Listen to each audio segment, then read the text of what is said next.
Hi guys, welcome back to my channel. So in today's video we're going to be talking about rules. Yes, we're talking about rules. So everybody is jumping on protective hairstyle, but my main concern is for beginners. Like, a lot of people are just starting on their natural hair care journey. They're just learning about their hair, trying to grow out their hair long and stuff, and you can be lost at that point in time. Trust me, I've been there. Talking about protective hairstyle challenge, so it's not all about just coming here and telling you to put on a protective style and then that's all. There's a lot that goes into protective styling, and that is what most people don't know. One of the things that you should know about protective styling is that it doesn't just begin with putting your hair in braids, in twists, in cornrows, and then taking them down after 4 months, 5 months, 6 months, or a year, or whatever, and then the growth is there. No, there are a lot of things and factors, and I like to call them rules, like rules and regulations that you need to follow. Trust me, guys. Calling them rules does not actually mean that it's a do or die. No, it's still by choice. But I feel like if you follow these things, you're going to see length retention, you're going to see a lot of growth in that protective styling challenge. So before you hop on any challenge, here are a few things that I've listed out, like 7 things that you really need to focus on so that you can get the full benefit of these challenges that you are about to take, especially for those who are new beginners. Maybe you're faulting in one of these things I'm going to be mentioning today, so do pay attention, grab a snack, sit tight and watch this video to the end so that you get something from it. One of the things that people fail to pay attention to is the foundation. There is something called foundation, like the foundation of your protective styling, like what you do to your hair before putting them in protective style. That is what I call the foundation. So how you wash your hair, how you treat your hair and stuff like that. So for me personally, I like to, before I go on any challenge, before I put my hair in braids, in twists, I like to wash my hair, shampoo my hair, do protein treatments, do serious deep conditioning treatments, tea rinse, herbal tea rinse if I have that, or I just do a green tea rinse.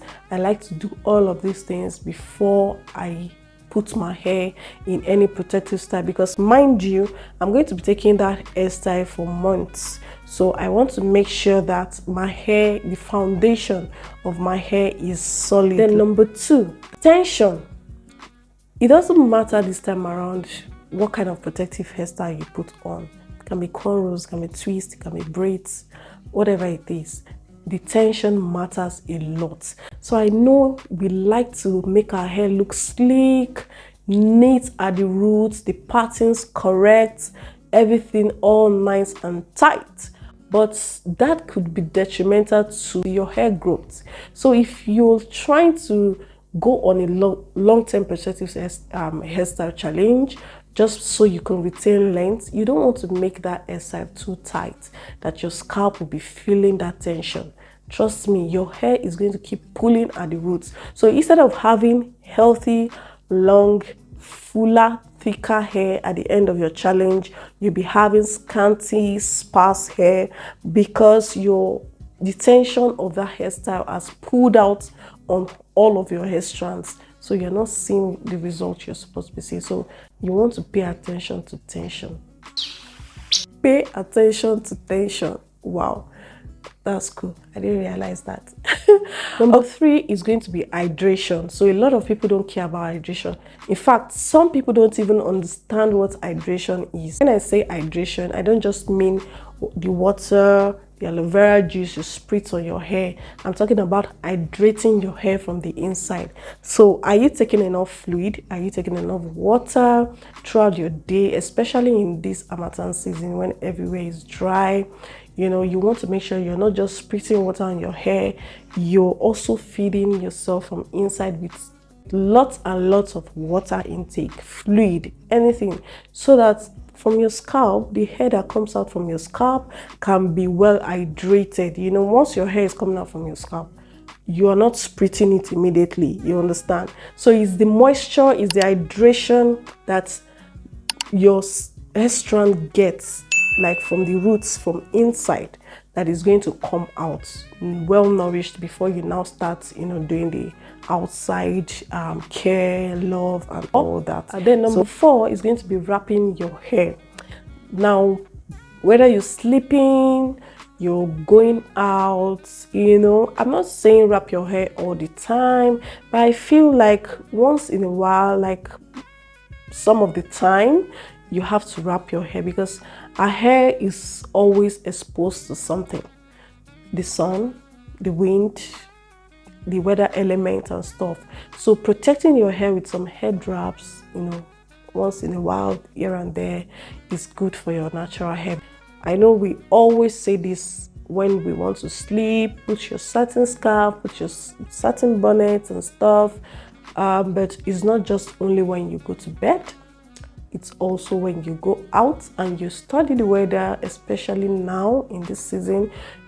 You can wear head wraps. You know, you can style your hair in such a way in which your hair is not all that exposed to the weather element, because that's one factor that makes our hair very dry, and at the end of the day, it's almost as if you're not doing all that you need to do. Like, you're not moisturizing your hair, you're not taking care of your hair. So wearing head wraps helps a lot to retain this length we are trying to get. Number 5, nourishment. And I like to put this in 2 parts: nourishment, self-nourishment, and the physical nourishment. So the physical nourishment is the one we do on the outside. You know, we like to use products, expensive products, good moisturizing products and stuff like that. That is fine, like that is good. If you can afford it, if you can go with products that really help your hair, you know, retain moisture, healthy hair and stuff, go for it. But if you can, there are still things you can do that you don't need to break a bank, like just your water, your oils, and your shea butter is fine. Then the body nourishment that most people neglect a lot is the ones you get from your fruits, from your vegetables and stuff like that. There are many people who don't do nothing, like they don't even force about how to use this product, buy this product, buy that product, and their hair still thrives.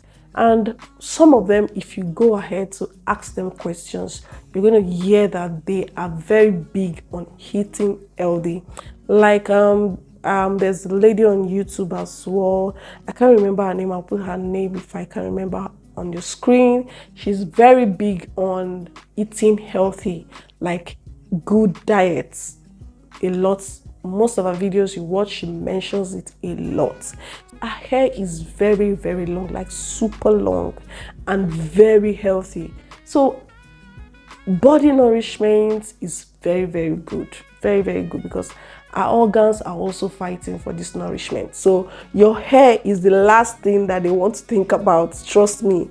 But if you have more of these fruits and vegetables, you know, keep your body very healthy, trust me, you don't need to worry about your hair. Your hair is going to grow. It's going to grow. Then the outer nourishment, the creams, the oils, the butters, the products, everything is just to keep your hair moisturized, hydrated, so that as it's coming out nourished, you can retain that nourishment, you can keep that nourishment, and your hair is looking super healthy and cool. Don't just slam products on your hair and forget about the most important thing. Don't do that. Number 6 is going to be hair duration. The duration of your protective style also matters. I believe in those challenges, because the longer you leave your hair without too much stress and all, the more growth you see. But the duration matters. So if you're going for that long, maybe 3, 4, 6 months, you want to make sure that you rebraid or retwist in between, like refresh your hair in between those months. So you don't want to carry a twist, for example, for 6 months without retwisting it maybe once or twice within that 6 months. Trust me, you're going to get locks. So unless you're planning to get locks, then you're cool. You're cool. For cornrows, it's kind of safe, but for twist and braids, your hair is going to lock up. It's going to mat up. Trust me, it's going to do that. Because the longer you keep your hair, the more the roots are matting. And it's during your takedown that you're going to see the extent of damage you have done to your hair. A lot of natural hair YouTubers that do long-term protective hairstyle, they will tell you that in between those months, they are actually retwisting or rebraiding their natural hair. So new naturals, if you're just starting your natural hair journey, please don't make this mistake. Now, the last but not the least is your takedown process. What are you using to take down your hair? That's one question I used to ask people.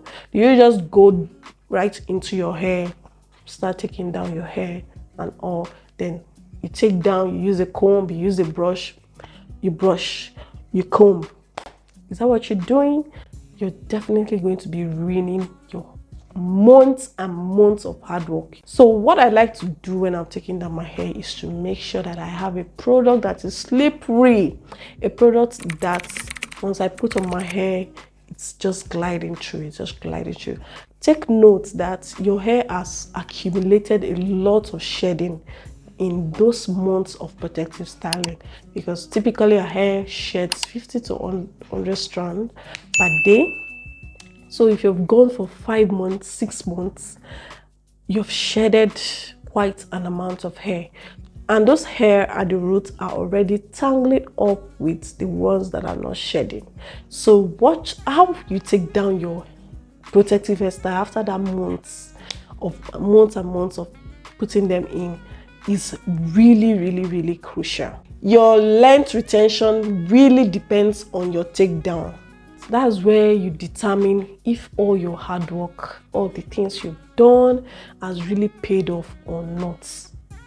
The takedown process determines that. So even if you're going to lose a few strands here and there, it's not going to be very significant, you know. But that takedown process is very important. Very important. So thank you guys for watching. I hope you learned something from today's video. If you did, please give this video a huge thumbs up, click that like button, you know, and if you're yet to subscribe to this channel, share this video to someone else who might be interested in this, who is finding it difficult to grow their hair in protective styling. 2024, we must get it right. We must get this protective styling code right. Till I come your way in my next video. Bye for now.